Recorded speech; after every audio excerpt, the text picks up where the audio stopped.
My name is Julius, 34 years old, and I worked 7 years to afford my downtown Chicago condo. I still remember the pride when I signed those mortgage papers. That's why I stood frozen in shock when my sister Madison declared, "This condo is a family place now. We're moving in. You can find somewhere else." The baby in her arms gurgled while my parents nodded in agreement behind her. I never imagined my own family would try to take what I'd worked so hard for. Before I tell you how my sister went from demanding my home to being handcuffed in my living room, drop a comment letting me know where you're watching from, and hit that subscribe button if you've ever had to stand up to family. Growing up in a middle-class neighborhood in Chicago shaped much of who I am today. Our family home was modest but comfortable, a 3-bedroom ranch-style house with a small backyard, where I spent countless summer afternoons coding on my laptop while my younger sister Madison played with neighborhood friends. My parents Harold and Eleanor were decent people, with one significant blind spot: Madison could do no wrong in their eyes. From early childhood the pattern was established. When Madison broke my science fair project the night before judging, my parents told me I shouldn't have left it where she could reach it. When she borrowed and lost my first laptop in high school, they suggested I should be more generous with my things. The double standard was clear but never acknowledged. Madison received endless second chances, while I was expected to be responsible, understanding, and ultimately the one who sacrificed. Despite this family dynamic, I maintained focus on building my future. Computers fascinated me from the moment my uncle gave me an old desktop when I was 11. While other kids played video games, I taught myself programming languages and built simple websites. By high school, I was the go-to tech support for family and neighbors, earning small amounts, fixing computers, and creating basic websites for local businesses. College wasn't handed to me. My parents contributed what they could, but it wasn't enough for the computer science program I wanted. While Madison received a new car for her 16th birthday, I took out substantial student loans and worked 20 hours weekly at the campus IT department. Holidays and summers meant picking up extra shifts at an electronics store. Sleep was a luxury between classes, work, and internships. I graduated with honors in computer science, already carrying $42,000 in student loan debt, but armed with valuable skills and determination. My graduation dinner conversation still rings clear in my memory, Madison announcing she was dropping out of community college to find herself, while my parents nodded supportively. Nobody mentioned my magna cum laude honors that evening. My career began at Technova, a promising startup developing business management software. My starting salary was modest, but I saw potential. The next 5 years blur together in my memory. 60-hour work weeks, learning new skills on weekends, taking on the projects nobody else wanted. While friends enjoyed city nightlife, I lived with 2 roommates in a cramped apartment, making double payments on my student loans and saving every possible dollar. The promotion to senior developer came after 3 years. By year 5, I was leading my own team, all while living below my means, driving an 8-year-old sedan, and saying no to vacations and expensive purchases. My single focus: saving enough for a down payment on my own place. The day I found my condo remains one of my proudest moments. Located in a revitalized neighborhood near downtown, the 2-bedroom unit was in an older building with character-exposed brick walls, hardwood floors, and large windows overlooking a small community garden. At 900 square feet, it wasn't enormous, but the space was mine. The 2nd bedroom became my home office, essential for late-night coding sessions and weekend projects. The mortgage approval process was stressful but ultimately successful. The closing day, signing hundreds of pages of documents, receiving the keys, standing alone in my empty living room afterward, felt surreal. 7 years of sacrifices had culminated in this moment. I spent the next several months slowly furnishing the place, doing much of the minor renovation work myself. I replaced outdated light fixtures, painted every room, and installed new kitchen backsplash tiles over countless weekends. Every corner of that condo represented not just money spent but time invested. The floating shelves displaying my collection of vintage computer parts. The standing desk I built myself. The kitchen where I finally learned to cook decent meals. This wasn't just property, it was physical proof that discipline and hard work could overcome an uneven playing field. While I built my career and home, Madison's life followed a different trajectory. After dropping out of college, She cycled through retail jobs, never keeping one longer than a few months. Her relationship history was similarly unstable. A new boyfriend every year or so, each one briefly, the one before dramatic breakups. Our parents remained her safety net through it all. When Madison couldn't make rent, they covered it. When she totaled her car driving after drinking too much at a party, they helped her get another. When one boyfriend left her with unpaid utility bills, our parents handled it without question. The pattern was well established. Madison created problems and others solved them for her. Derek entered the picture 2 years ago. Unlike Madison's previous boyfriends, he had a steady job as an assistant manager at an electronics store. He seemed more stable, and for a while Madison's life appeared to settle. They rented an apartment together, a first-floor unit in an older building about 30 minutes from the city center. For nearly a year, family gatherings were notably drama-free. The pregnancy announcement came during Thanksgiving dinner last year. Madison was 3 months along, showing ultrasound pictures around the table. Our parents were ecstatic about becoming grandparents. I was genuinely happy for my sister, hoping parenthood might provide the purpose and responsibility she seemed to lack. We toasted with sparkling cider, and for once it felt like our family might be evolving into something healthier. Reality reasserted itself within months. During a family dinner, Madison casually mentioned they were falling behind on rent. The apartment had black mold problems, she explained, and they were withholding payment until the landlord addressed it. Our parents immediately offered their spare bedroom, but Madison declined, saying she and Derek needed their space. The conversation shifted to my condo. "Your place is so nice," Julius Madison commented, walking around my living room. "And it's just you, in all this space. Must be nice." I didn't think much of it at the time. Looking back, I should have noticed how she examined each room, opening closets and commenting on storage space. The frequency of her visits increased in the following weeks. She'd drop by unannounced, sometimes with Derek, sometimes alone, always with some trivial reason, borrowing kitchenware, asking for help with her laptop, or just being in the neighborhood. During one visit, I caught her measuring my guest bedroom walls. When questioned, she laughed it off, claiming she was just curious about whether her old desk would fit in a similar space. Another time, I found her taking photos of my kitchen cabinets, supposedly to get ideas for her own place. The signs were there, but I missed them completely, never imagining what was actually being planned. Our family dynamic had conditioned me to accommodate Madison's quirks.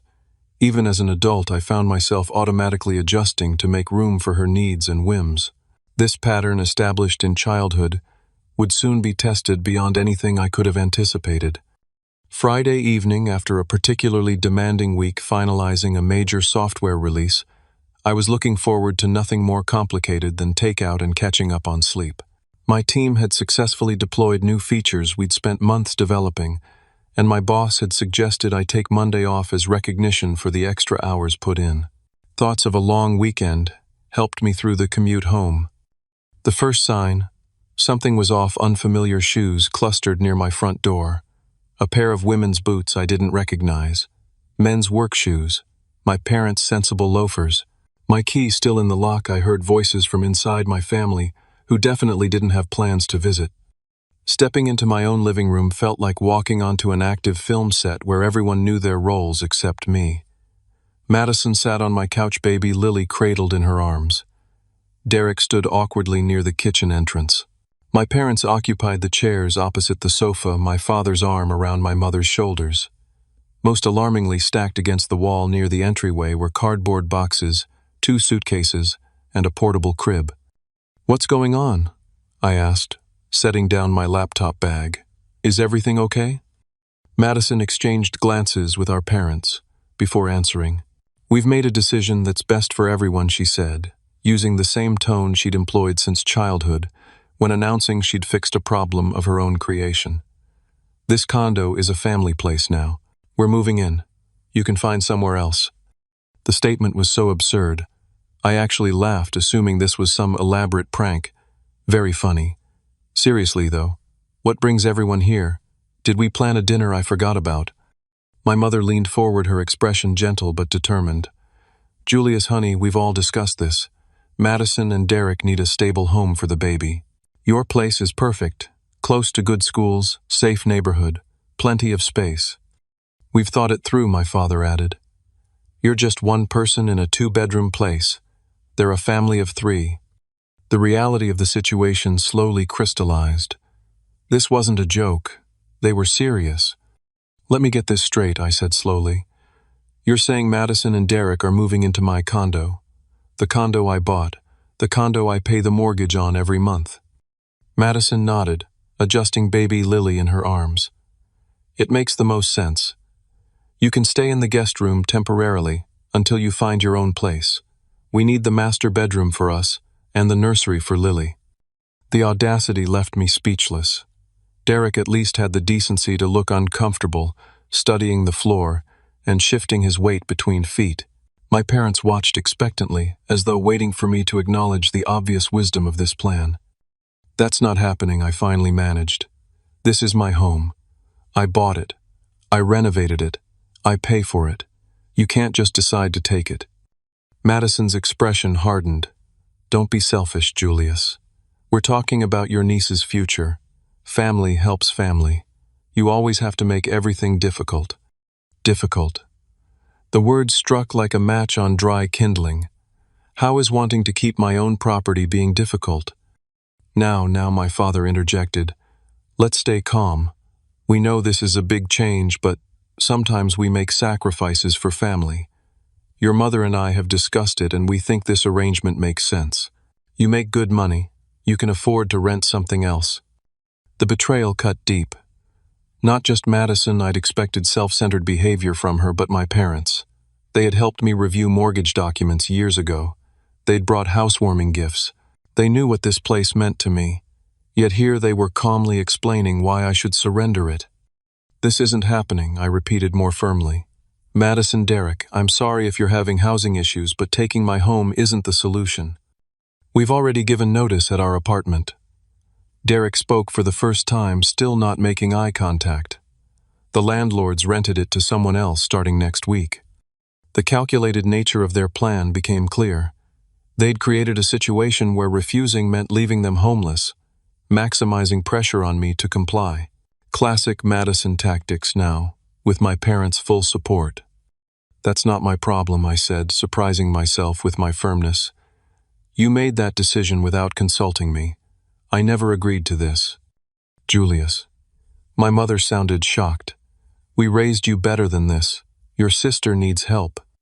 I'm happy to help her find an apartment, co-sign a lease, even loan some money for deposits. But I'm not giving up my home.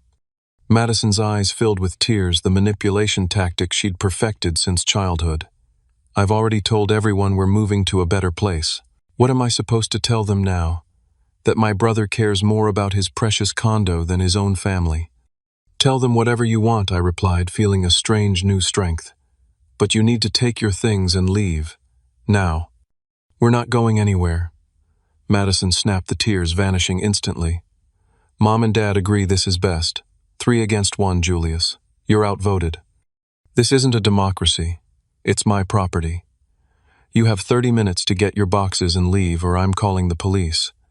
The threat of police involvement shattered the assumption that I would eventually cave. Madison's expression cycled rapidly from disbelief to anger. My father stood up, his face flushed. You would call the police on your own sister, on your own parents. If you refuse to leave my home after being told to yes. My mother began crying quietly. Baby Lily, sensing the tension, started fussing in Madison's arms. Derek looked increasingly like he wanted the floor to swallow him whole. You have 28 minutes now, I added, checking my watch. I suggest you start packing. Instead of complying, Madison stood up, handed the baby to our mother, and began moving more boxes from the hallway into my living room. Derek hesitated, then reluctantly helped her. My father joined them after a moment, forming a human chain to bring in more of their possessions. I positioned myself in the doorway. Stop bringing things in. Start taking them out. Move. Julius, Madison ordered, attempting to push past me with another box. When I didn't budge, she shoved harder, her elbow connecting with my ribs. The physical contact shocked me. We hadn't pushed or hit each other since we were children. This single action clarified everything. My sister was willing to physically force her way into my home if necessary. I stood my ground, blocking the doorway while Madison's face contorted with rage. We had reached a breaking point, and there would be no going back from what happened next. Taking a deep breath, I stepped away from the doorway, creating space between myself and Madison. Escalating to physical confrontation wouldn't help anyone. "Let's talk about this rationally," I suggested, modulating my voice to remain calm. "Madison, Derek, I understand you're in a difficult situation with your apartment, but this," I gestured to the boxes and suitcases, "isn't the solution. This isn't how adults handle housing issues." "Don't patronize me," Madison snapped. "Not everyone had your advantages. Some of us have real responsibilities now." She pointed at the baby in our mother's arms. "What advantages?" The question escaped before I could stop it. "I worked for everything I have. I put myself through school. I saved for years for this place. Nothing was handed to me." My father stepped forward. "We helped you with your college applications, Julius. We supported you emotionally through school. Don't act like you did everything alone." The comparison was so absurd I nearly laughed. "Yes, you helped with applications. And you've covered Madison's rent, paid off her debts, bought her cars, and bailed her out of every consequence of her decisions for 28 years. "That's what family does," my mother interjected, bouncing Lily gently. "And now your sister needs you. She has a baby to think about." "Having a baby doesn't entitle her to my property," I countered. "There are programs for new parents' housing assistance." "Those are for poor people," Madison interrupted. "We're not applying for welfare when you have all this space you don't even use." I turned to Derek, hoping to find some rationality. "You've been quiet. Do you really think this plan makes sense, moving into someone's home against their will?" Derek shifted uncomfortably. "We don't have many options," he admitted. "Our lease is up. Madison told everyone we had a new place lined up. Her friends are supposed to help us move tomorrow. She's already got a housewarming party planned for next weekend." The extent of Madison's presumption stunned me. She hadn't just made a spontaneous decision, she'd planned this takeover methodically, assuming my compliance was guaranteed. "So you created a situation with no backup plan, assuming I'd just surrender my home?" I asked.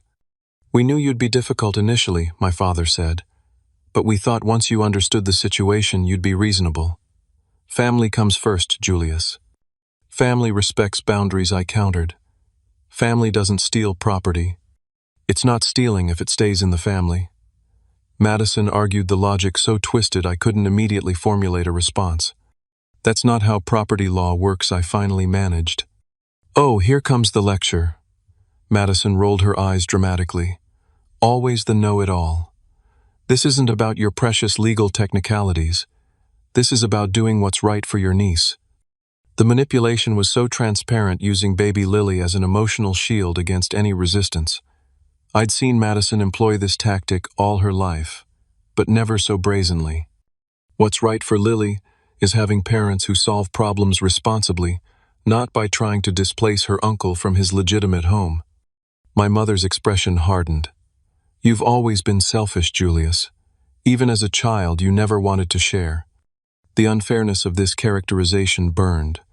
I'd spent my entire childhood sharing, or more accurately surrendering, my possessions, my parents' attention, and my boundaries to Madison's wants. "I need to check something," I said, abruptly turning toward my home office.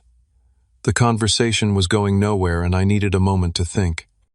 Entering my office, I immediately noticed what was wrong.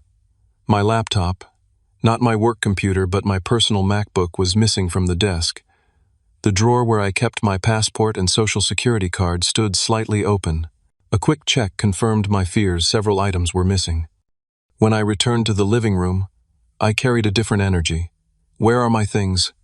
"What things?" Madison asked too innocently. "My laptop, my passport, the cash box from my desk drawer." A flicker of guilt crossed Derek's face, but Madison maintained her innocent expression. "We needed to reorganize to make space for our stuff. I put some of your things in boxes." "Show me where."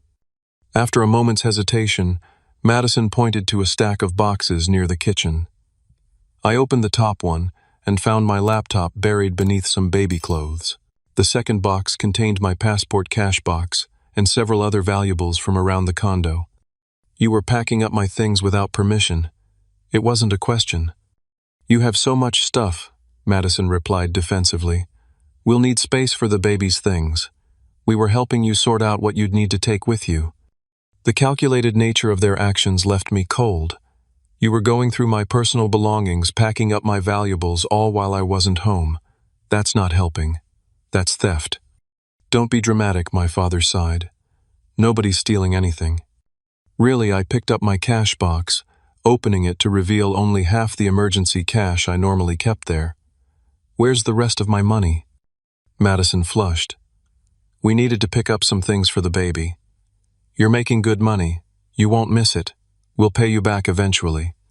The casual admission of taking my money without permission broke something in me.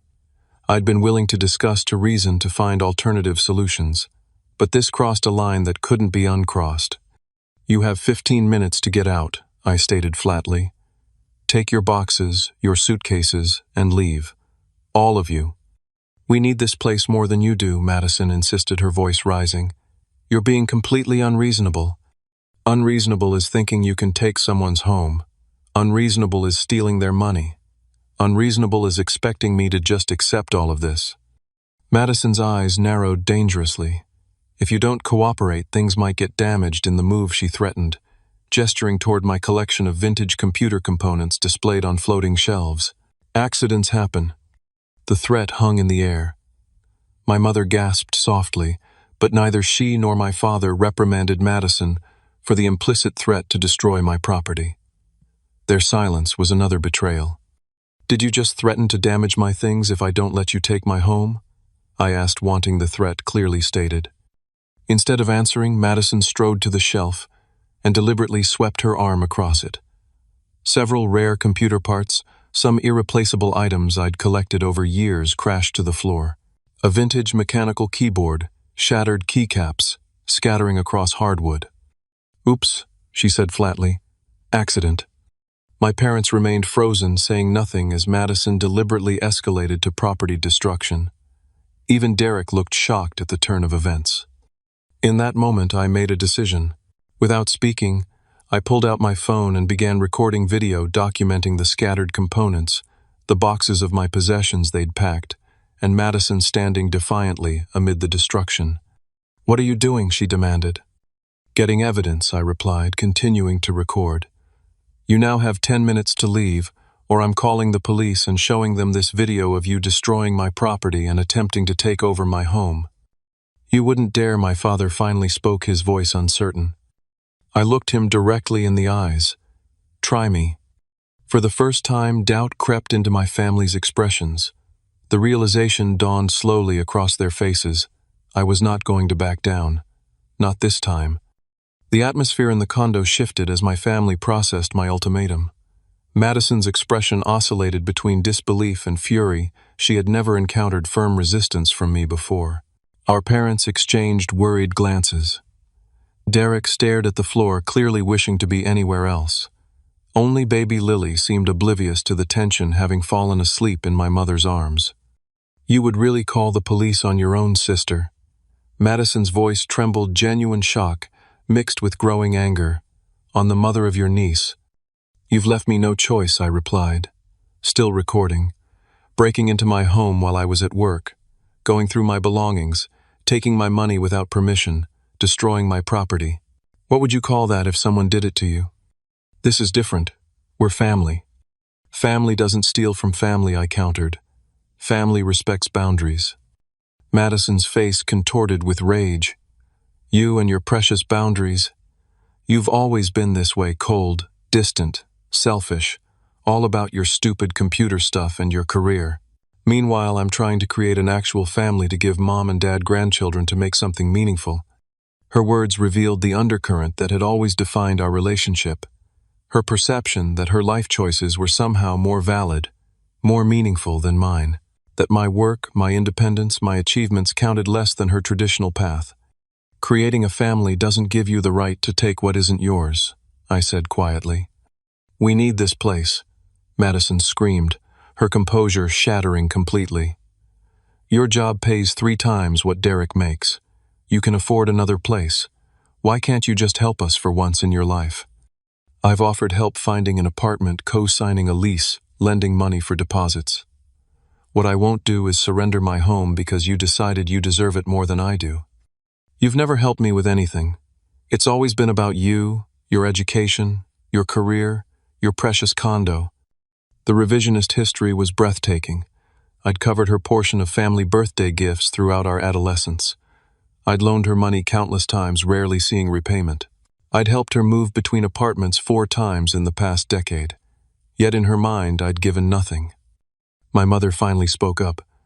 "Julius, please, can't we discuss this without involving authorities?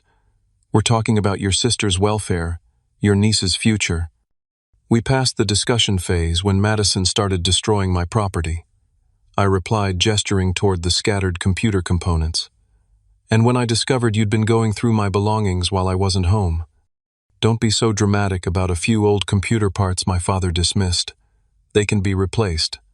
His casual dismissal of my collection items, I'd spent years tracking down some irreplaceable, underscored how little they valued what mattered to me. 7 minutes, I said, checking my watch. "Either you start removing your things or I make the call."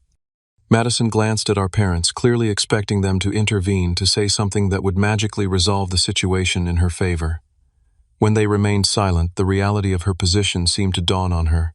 Her eyes darted around the room, landing on my entertainment center. Before I could react, she lunged toward the shelving unit that held my gaming system and collection of rare editions. With a deliberate sweep of her arm, she sent controllers and limited edition game boxes crashing to the floor. "Madison." My mother finally sounded shocked. "Stop that right now." Too late. Madison had moved beyond reason into the destructive tantrum mode I'd seen throughout our childhood when she didn't get her way. She grabbed a framed photo from the wall, a signed picture from a technology conference where I'd met my professional hero, and smashed it against the edge of the coffee table. Glass shattered across the hardwood floor. "If I can't have this place, I'll make sure you remember what happens when you cross me," she spat. I stopped recording and dialed 911, maintaining eye contact with Madison as I did so. For a moment she froze, perhaps expecting me to back down at the last second as I'd done so many times before. When I began speaking to the dispatcher, describing the situation and giving my address, the color drained from her face. "He's lying," Madison shouted loud enough for the dispatcher to hear. "We live here too. He's trying to kick out his own family. There's a baby involved." My mother hurried to her side, still holding Lily, while my father stepped toward me, hand outstretched. "Hang up the phone, son," he urged. "We can work this out." I stepped back, continuing my conversation with the dispatcher. "Yes, I'm still here. I've asked them to leave multiple times. They've taken my possessions, damaged my property, and are refusing to leave. I feel unsafe in my own home." The dispatcher assured me officers were on the way and advised me to avoid further confrontation until they arrived. I thanked her and ended the call. "Officers will be here in a few minutes," I announced to the room. "I suggest you put down anything else you were planning to break." Madison stared at me with naked hatred. "You've always been jealous of me, of the attention I got from Mom and Dad, of how easily things came to me while you had to work so hard for everything." The accusation was so divorced from reality, I couldn't help but laugh, a short, bitter sound that seemed to inflame Madison further. "You think this is funny? You're about to tear this family apart and you're laughing." "I'm not the one who tried to steal a family member's home," I replied. "I'm not the one destroying property because I didn't get my way. We were trying to help everyone." My father insisted, his tone growing desperate as the reality of police involvement sank in. "Madison and Derek need a stable home for the baby. You need to think about someone besides yourself for once." The familiar accusation that establishing boundaries constituted selfishness had lost its power to wound me.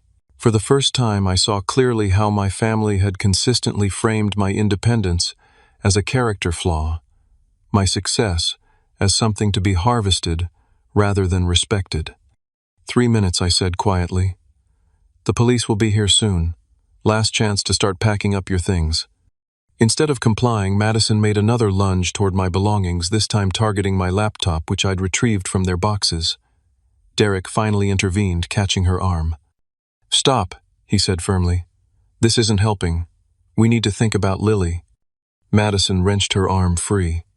"I am thinking about Lily. I'm trying to secure her future, a stable home in a good neighborhood, not some moldy apartment we can barely afford." "Not like this," Derek shook his head. "Not by taking someone else's place, not by destroying things." It was the first time I'd seen Derek directly contradict Madison. She stared at him, betrayal written across her features. Before she could respond, the doorbell rang. Through the peephole, I could see 2 police officers waiting in the hallway. The moment of truth had arrived. I opened the door, stepping aside to let the officers enter. Whatever happened next would permanently alter my family dynamics, but there was no going back now. 2 officers entered my condo, a tall, broad-shouldered man with graying hair at his temples, who introduced himself as Officer Reynolds, and a younger woman with a serious expression identified as Officer Martinez. They surveyed the scene quickly, the scattered boxes, broken items on the floor, my visibly upset family, and the baby now fussing in my mother's arms. "We received a call about a disturbance," Officer Reynolds stated. "Can someone explain what's happening here?" Everyone started speaking simultaneously, Madison's voice rising above the others, insisting they were just moving into the family home when I freaked out for no reason. Officer Martinez held up her hand. "One at a time, please." "Sir, since you made the call, why don't you start?"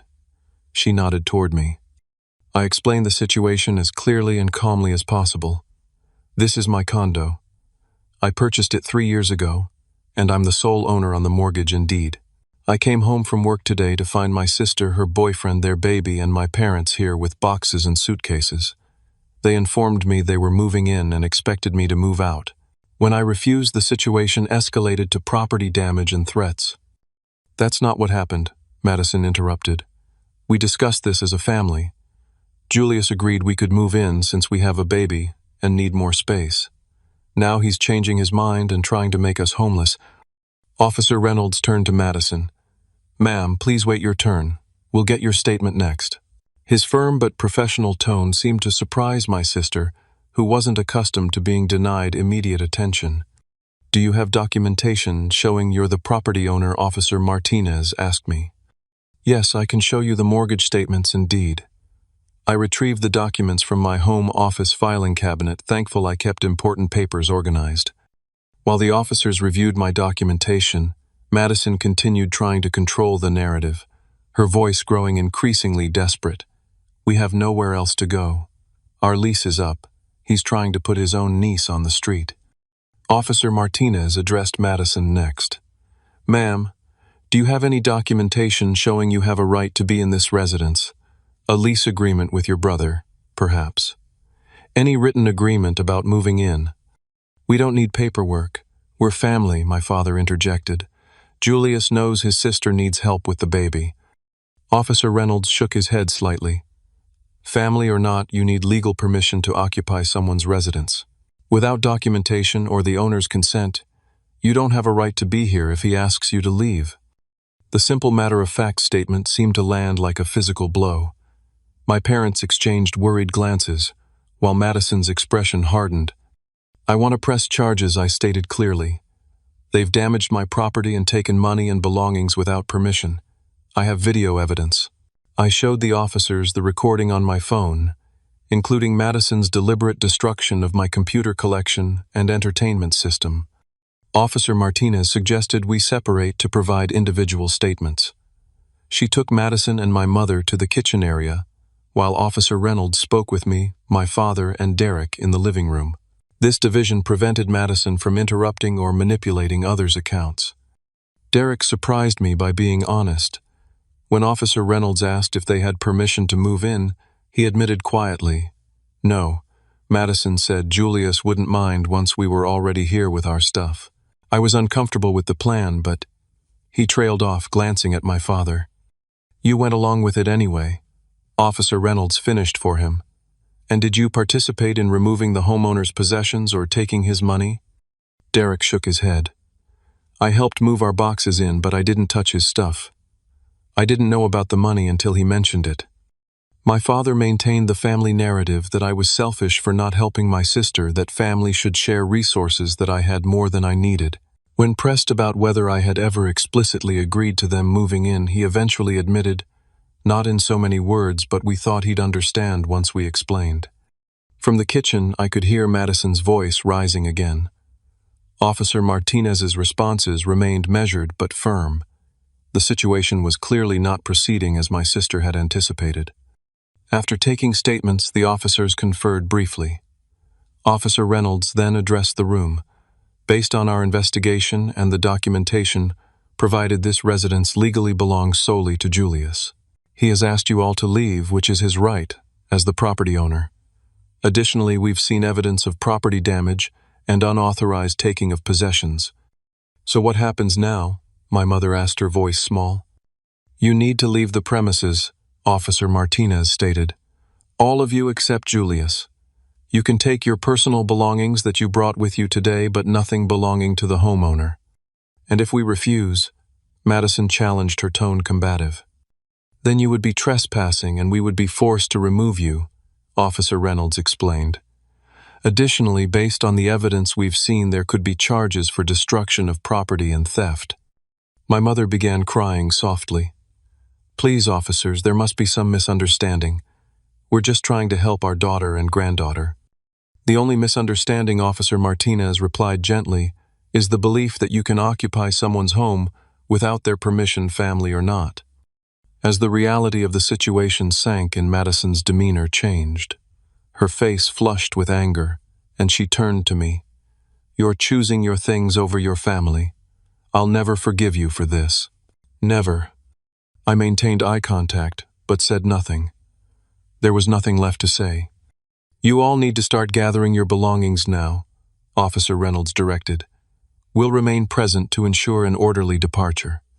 My parents and Derek began collecting their things, but Madison remained motionless, staring at me with undisguised hatred. When Officer Martinez approached to escort her toward their boxes, Madison suddenly lunged at me. This is all your fault, she screamed, hands outstretched as if to grab me. The officers reacted instantly.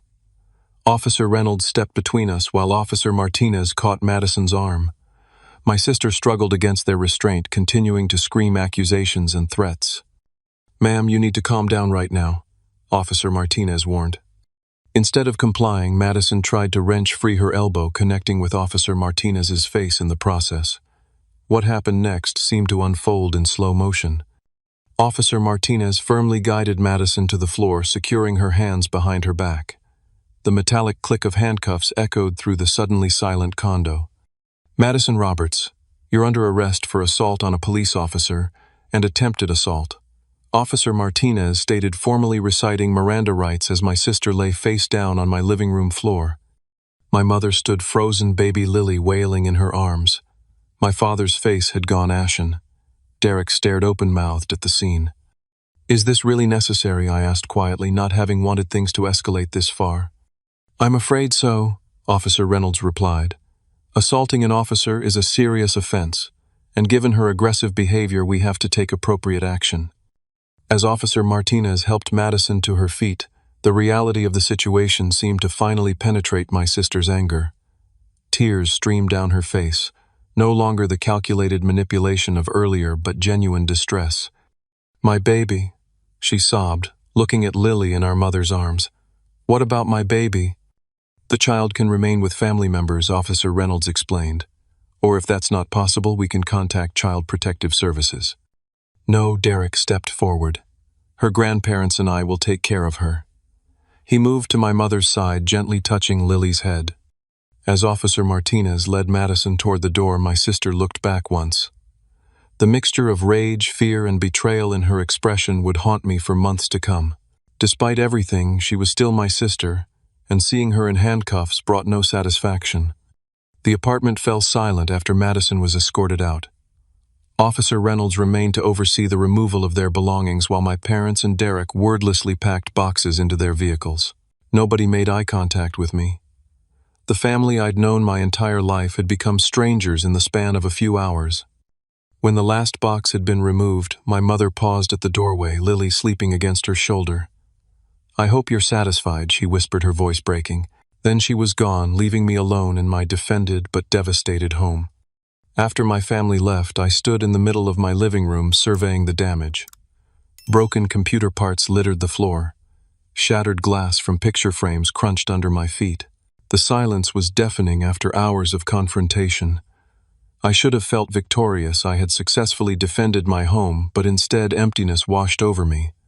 I spent that weekend cleaning up the physical mess, while my mind struggled to process the emotional one. Sweeping up glass shards and carefully salvaging what I could of my vintage computer collection became a form of meditation. Some pieces were irreparably damaged, including a rare mechanical keyboard from the 1980s I'd spent years tracking down.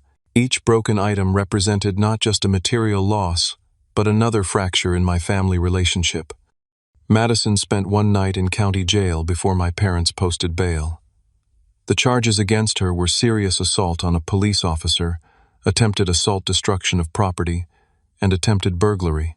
The criminal justice system, unlike our family dynamic, didn't bend to accommodate her expectations. 3 days after the incident, my father called. His voice sounded older, strained. "We need to talk about your sister's legal situation," he began. No greeting, no asking how I was doing. "The prosecutor is willing to offer a plea deal, but they need you to agree not to pursue the property damage and theft charges." "I see," I replied, unsurprised that even now the focus remained on protecting Madison from consequences. "And what does Madison have to say about all this?" "She's upset, Julius. She's a new mother facing criminal charges. What do you think she has to say? Has she expressed any remorse for what happened? Any acknowledgement that trying to take over someone's home was wrong?" His silence answered my question. "I'll think about it," I finally said. "But I need to hear from Madison directly, not through intermediaries." This requirement was met with resistance. My parents argued that Madison was too emotional to speak with me, that I should simply forgive and forget for family harmony. Their familiar pattern of enabling continued despite everything that had happened. A week passed before Madison finally called. The conversation was brief and tense. "I need these charges dropped," she stated flatly. "No apology. No acknowledgement of wrongdoing." "I need to know you understand why what happened was wrong," I countered. "Fine. I should have asked permission before planning to move in. Happy now." Her grudging non-apology highlighted the fundamental disconnect. In her mind, the only mistake was procedural, not asking permission, rather than the entitlement underlying the entire plan. Despite my reservations, I ultimately agreed not to pursue the property damage and theft charges if Madison entered a diversion program that included community service and counseling. The assault on Officer Martinez was reduced to a misdemeanor with probation. My decision wasn't about forgiveness. It was about allowing everyone, including myself, to move forward. The wider family fallout was immediate and painful. News of the incident spread quickly through our extended family network. People took sides, often without knowing the full story. My maternal grandmother, who had always adored Madison, refused to speak to me at a cousin's wedding 3 months later. An uncle I'd been close to growing up suggested I should have been the bigger person and temporarily surrendered my home to help my sister. Others offered quiet support. My father's brother, who had witnessed Madison's preferential treatment throughout our childhood, took me to lunch and simply said it was long overdue for someone to hold her accountable. A cousin who had experienced similar family dynamics sent a text that meant more than she probably realized. Boundaries aren't selfish, they're necessary. Holidays became battlegrounds of strained politeness and strategic seating arrangements. The first Thanksgiving after the incident was held at my parents' house. I debated not attending, but ultimately decided absence would only cement the narrative that I was the villain in this story. The meal was a masterclass in uncomfortable silence, broken by forced small talk about weather and sports. Madison barely acknowledged my presence, speaking to me only when absolutely necessary. My parents maintained stiff courtesy, while clearly walking on eggshells. The personal toll extended beyond family gatherings. For weeks after the incident, I experienced recurring nightmares about coming home to find strangers in my space. I installed an advanced security system with cameras and changed all my locks, including adding a deadbolt that couldn't be opened, even with a key from the outside. Rational or not, the fear of another invasion lingered. Trust became a scarce commodity in my life. Friends noticed my increased guardedness, my reluctance to let people into my home. Dating became complicated. How do you explain to someone new in your life that your family dynamic includes your sister trying to commandeer your home? When I did share the story, reactions ranged from disbelief to uncomfortable laughter as though I must be exaggerating for effect. The guilt was perhaps the most unexpected consequence. Despite knowing intellectually that I had done nothing wrong, had in fact been the victim in this situation. Internalized family patterns are difficult to break. The voice in my head that had always whispered, "Maybe you are being selfish," grew louder in vulnerable moments. I began seeing a therapist who helped me recognize this as the result of years of conditioning to prioritize Madison's needs above my own. Dr. Catherine Larson, a compassionate woman in her 50s with a direct approach, became my guide through the complex emotional aftermath. During our weekly sessions, she introduced the concept of family systems and helped me see how my role as the responsible one had been established early and reinforced throughout my life. What you experienced wasn't just a single incident, she explained during one particularly insightful session. It was the inevitable culmination of a lifetime of imbalanced family dynamics. Through therapy, I began to understand that my feelings of guilt weren't rational responses to my actions, but programmed reactions from years of being told that establishing boundaries was selfish. This recognition didn't immediately eliminate the feelings, but it helped me contextualize them. 6 months after the incident, Madison completed her community service requirement and remained on probation. During this time, she and Derek found a small apartment they could afford, not in the upscale neighborhood they'd coveted, but safe and clean. My parents helped with their security deposit, a contribution I had no issue with. Helping family was never the problem. The entitlement to take what wasn't offered was. Through mutual friends, I heard Madison had started a part-time job while Derek received a promotion at the electronics store. Baby Lily was reportedly thriving, growing into a cheerful, curious infant. Despite our estrangement, I set up a college fund for my niece, arranging it so contributions would continue automatically from my account without requiring direct contact with Madison or my parents. My relationship with my parents slowly entered a rebuilding phase. Initial conversations were awkward, centered around neutral topics like their garden renovations or my recent work projects. Gradually, we established a new normal, more distant than before but functional. They never directly apologized for their role in the incident, but my father once acknowledged we might not have handled things in the best way, which from him was significant. Madison proved more resistant to reconciliation. At family gatherings, she maintained cool politeness, but nothing more. When I sent Lily birthday and Christmas gifts, the only acknowledgement came from Derek, in the form of brief thank you texts. The path to rebuilding trust would clearly be longer and more complicated with my sister.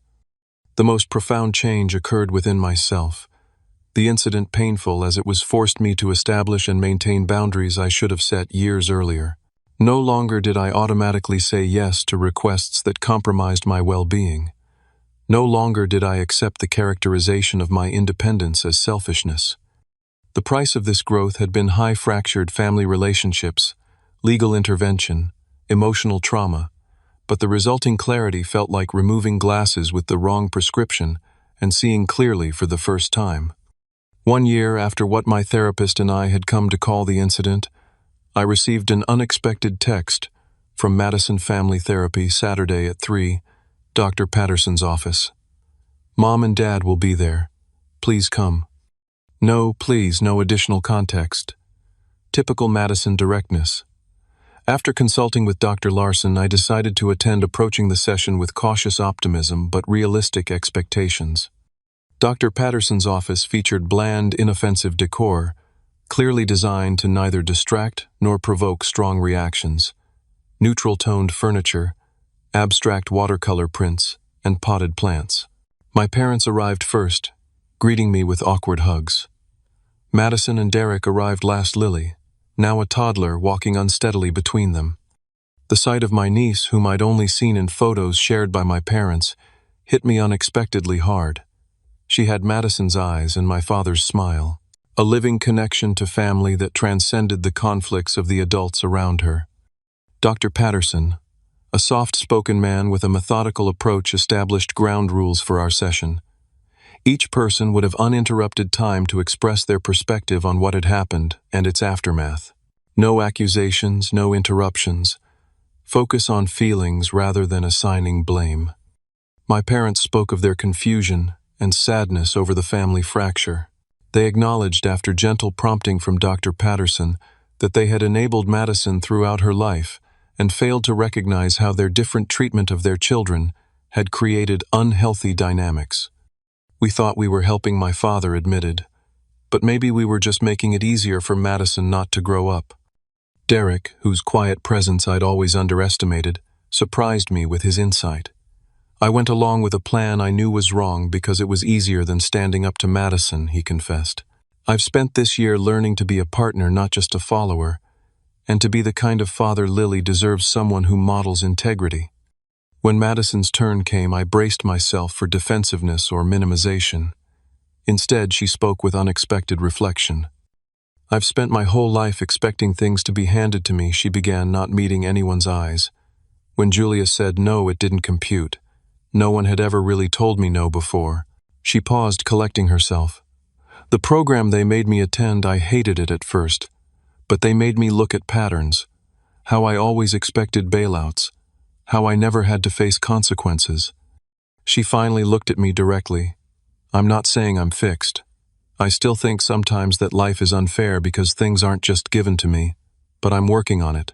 And I was wrong about the condo, about taking your things, about all of it. It wasn't a perfect apology. Madison would likely never be the type for emotional eloquence, but the acknowledgement represented significant progress. When my turn came, I spoke honestly about the betrayal I'd felt, the lingering trust issues, and my hope for healthier family dynamics moving forward. Dr. Patterson guided us through setting realistic expectations for rebuilding relationships. We wouldn't immediately return to carefree family gatherings, but we could begin with structured interactions and clear boundaries. The first test of our fragile new understanding came 2 weeks later, a family dinner at a neutral location, a restaurant downtown. The conversation remained carefully polite, focusing on safe topics like Lily's developmental milestones and my father's upcoming retirement. Madison and I interacted minimally but civilly, a small step but a step nonetheless. Over the following months, these cautious interactions continued. Sunday dinners every other week, occasional family outings to child-friendly locations where Lily provided a natural focus for attention. During these gatherings, I observed subtle but significant changes in our family dynamics. My parents no longer automatically took Madison's side in discussions. They began asking about my work with genuine interest rather than polite obligation. Most notably, they started enforcing consequences when Madison occasionally slipped into old patterns of expectation. Madison herself showed incremental progress. She and Derek had both maintained steady employment. They were saving for a down payment on a modest condominium, not in my building or neighborhood, but in an area with good schools for Lily. When Madison mentioned this plan during a family dinner, she specifically noted, "We're doing it the right way this time. Saving up, getting pre-approved for a mortgage. No shortcuts." My relationship with my niece developed gradually. Initially shy around the uncle she barely knew, Lily eventually warmed up, bringing me her favorite books to read or toys to examine. Her innocent presence often eased tensions during family gatherings. It was impossible to maintain adult grudges while helping a toddler build block towers or identifying animals in picture books. Professionally, I continued advancing at my company, eventually being promoted to development team director. The experience with my family, though painful, had strengthened my leadership skills. I became more assertive in meetings, clearer about expectations with my team, and more confident in setting boundaries with demanding clients. The most profound changes, however, occurred in my personal growth. Through continued therapy and deliberate practice, I learned to recognize and counteract the guilt triggers installed by years of family conditioning. I became more discerning about relationships, cultivating connections with people who respected boundaries and reciprocated support. 2 years after the incident, I hosted Thanksgiving dinner in my condo, a symbolic reclaiming of my space as somewhere family could gather positively. Madison entered somewhat hesitantly clearly, remembering the last time she'd been there. We had a moment of eye contact that acknowledged the history without letting it dictate the present. The dinner wasn't perfect. Underlying tensions still surfaced occasionally in subtle ways, a tightening around my mother's eyes when I mentioned boundaries, Madison's momentary flash of resentment when I talked about an upcoming vacation. But these were ripples rather than waves, manageable friction rather than destructive conflict. After dinner, while others chatted in the living room, Madison found me alone in the kitchen loading the dishwasher. "I never properly apologized," she said abruptly. "Not really. So I'm sorry. What I tried to do was wrong. Not just inappropriate or presumptuous. Wrong." The directness surprised me. "Thank you for saying that. I was seeing everything through this lens of 'I deserve this,' without ever questioning why I deserved it more than you did." She fidgeted with a dish towel. "The counselor I've been seeing says entitlement is like addiction. Recovery isn't linear. I've noticed the changes I offered. They matter." A comfortable silence settled between us, perhaps the first truly comfortable moment we'd shared as adults. We weren't best friends, wouldn't ever be completely aligned in our perspectives, but we had found a way to exist in the same family ecosystem without destroying each other. Later that evening, as my family prepared to leave, my father pulled me aside. "I'm proud of you," he said simply. "Not just for your career success, but for standing up for yourself. I didn't understand it at the time, but you were right." Coming from my father, a man sparing with both compliments and admissions of error, these words held particular weight. The journey from that confrontation in my living room to this moment of genuine connection hadn't been straight or easy. There had been setbacks, tense phone calls, misunderstandings, old patterns resurfacing in moments of stress. But the overall trajectory moved toward healing rather than further fracture. The most valuable lesson from this painful chapter wasn't about property rights or family obligations, but about the essential nature of healthy boundaries. True family support meant respecting each other's autonomy while offering help when genuinely needed. It meant accountability rather than enabling. It meant love expressed through respect rather than entitlement. As I watch Lily growing, I'm committed to being the uncle who helps her understand these principles early. That caring for someone doesn't mean surrendering your boundaries, that helping doesn't mean enabling that family. Connections should strengthen rather than undermine individual growth. Have you ever had to make a difficult stand against family pressure? How did you balance maintaining boundaries while preserving relationships? Drop your experiences in the comments below, and don't forget to like and subscribe if this blanks for watching. Story resonated with you. I read every comment and appreciate your support as I continue sharing these life lessons. Remember, sometimes the hardest boundaries to set are with those we love most, but they're often the most necessary for everyone's growth. Thank you for listening, and I wish you strength in your own boundary journeys.